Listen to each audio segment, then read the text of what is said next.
அக்ஷய திருதி அன்னைக்கு தங்கம் வாங்கணும், வெள்ளி வாங்கணும், வாங்க முடியாதவங்க அடுத்த மளிகை பொருள் வாங்கலாம் அப்படின்னு சொல்லி நிறைய இடங்கள்ல நம்ம பதிவுகளை பார்க்க முடியுது. இதற்கு ஒரு விளக்கம். இப்ப பாஞ்சாலிக்கு எப்படி அக்ஷய பாத்திரம் கிடைத்ததோ அதே போல இந்த அக்ஷய திருதியை அன்று இன்னொரு வரலாறு நடந்திருக்கிறது. அதுதான் பாத்தீங்கன்னா கனகதாரா ஸ்தோத்திரம் என்பது ஆதிசங்கர ஐயா அவர்களுடைய நாவினால் பாடிய ஒரு நாள். இந்த இடத்துல கனகதாரா ஸ்தோத்திரத்தை ஏன் சுவாமி பாடினார் அப்படின்னு பார்த்தோம்னா, ஒரு ஏழை பெண்மணி விரதம் இருந்து ஒரு அழுகிய நெல்லிக்கனி தான் இருக்கிறது என்று தன்னுடைய ஏழ்மை நிலையிலும் அந்த உணவை கொடுக்கக்கூடிய தர்ம நிலை இருப்பதை கண்ட ஆதிசங்கரர் அம்பிகையை நோக்கி கனகதாரா ஸ்தோத்திரத்தை பாடி என்ன பண்றாருன்னா தங்க நெல்லிக்கனி மழைகள் என்ன பண்ணப்படுதுன்னா கொடுக்கப்பட்டது. இதுல இருக்கிற சூக்ஷமம் என்னன்னா, அன்னதானம் பண்ணீங்கன்னா தங்கம் கிடைக்கும், அவ்வளவுதான் விஷயம். யாரெல்லாம் இந்த ரோஹிணி நட்சத்திரத்துல அன்னதானம் செய்கிறார்களோ அவர்களுக்கு என்ன கிடைக்கும் அப்படின்னா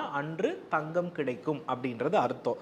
அந்த தங்கம் வாழ்நாள் முழுவதும் சிறப்பான தங்கம் என்று அர்த்தம். நிறைய பேர் என்னன்னா கரெக்டா ஒரு நல்ல நேரம் பார்த்து அக்ஷய திருதியில தங்கம் வாங்கிட்டா வளர்ந்துரும் நினைக்கிறாங்க. ஆக்சுவலி அப்படி கிடையாது. அன்னதானத்தை பண்ணிட்டு அதற்கு பிறகு நிறைவா நம்மால் முடிந்த ஒரு சிறு வெள்ளியவோ ஒரு தங்கத்தையோ நம்ம வீட்டில் வாங்கி வைக்கும் பொழுது அது அதிர்ஷ்டமான ஆசீர்வாதம் செய்யப்பட்ட தங்கம். ஏன்னா பல பேருடைய வயிறை நம்ம என்ன பண்ணியிருக்கிறோம்னா நல்ல உணவுகளால நிரப்பி இருக்கிறோம்.